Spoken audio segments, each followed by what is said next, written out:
বৈষম্যবিরোধী আন্দোলনের সময় শিক্ষার্থী আব্দুল জব্বারকে হত্যা চেষ্টার মামলায় জিজ্ঞাসাবাদের জন্য আন্তর্জাতিক অপরাধ ট্রাইব্যুনালের সাবেক প্রসিকিউটর তুরিন আফরোজকে 4 দিনের রিমান্ডে পাঠিয়েছে আদালত। ট্রাইব্যুনালে যুদ্ধ অপরাধের বিচারে বিতর্কিত ভূমিকা রাখার পাশাপাশি জামাতের কর্মী সাজিয়ে নিজের মাকে বাড়ি ছাড়ার অভিযোগও আছে তার বিরুদ্ধে। আরও জানাচ্ছেন সুমন তানভীর।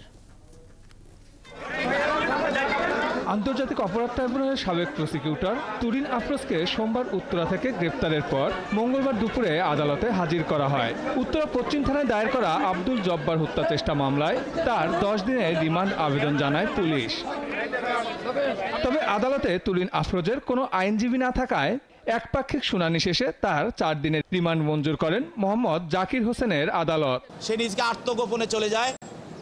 আত্মগোপনে গিয়ে সে জয় বাংলা ব্রিগেড সহ অন্য কর্মকাণ্ডে সে জড়িয়ে পড়ে এবং বর্তমান সরকারকে উৎখাত করার জন্য, দেশে গণতন্ত্রকে সে বিঘ্নিত করার জন্য এবং হাসিনাকে এদেশে ফিরিয়ে আনে ক্ষমতা বসার যে ষড়যন্ত্র করছে যারা, তাদের সঙ্গে সে সম্পর্ক রেখে কাজ করে চলছে।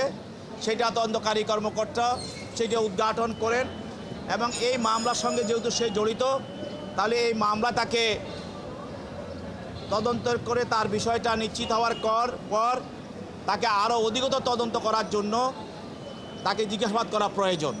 তার বিরুদ্ধে নিজের মাকে জামাতের রুকন সাজিয়ে 2018 সালে বাড়ি থেকে বের করে দিয়ে সম্পত্তি দখল ও আন্তর্জাতিক অপরাধ ট্রাইব্যুনালে প্রসিকিউটর থাকার সময় জামাতের প্রয়াত আমির গোলাম আজম এবং বিএনপি নেতা সালাউদ্দিন কাদের চৌধুরীর মামলায় বিতর্কিত ভূমিকা পালনের অভিযোগও আছে। 2017 সালে পাসপোর্ট অধিদপ্তরের সাবেক মহাপরিচালক মোহাম্মদ ওয়াহিদুল হকের যুদ্ধ অপরাধের বিচার পরিচালনা করতে গিয়ে তার সঙ্গে গোপন আতাতের অভিযোগে তাকে ট্রাইব্যুনাল থেকে অপসারণ করা হয়। গ্রেপ্তারের সময় তুরিন আফরোজের বাসা থেকে সরকার বিরোধী নথিপত্র পাওয়া গেছে বলে দাবি করেছে পুলিশ। এই অভিযোগে তার বিরুদ্ধে আরেকটি মামলা প্রক্রিয়াধীন রয়েছে বলেও পুলিশ জানায়। সুমন তানভীর, 71, ঢাকা।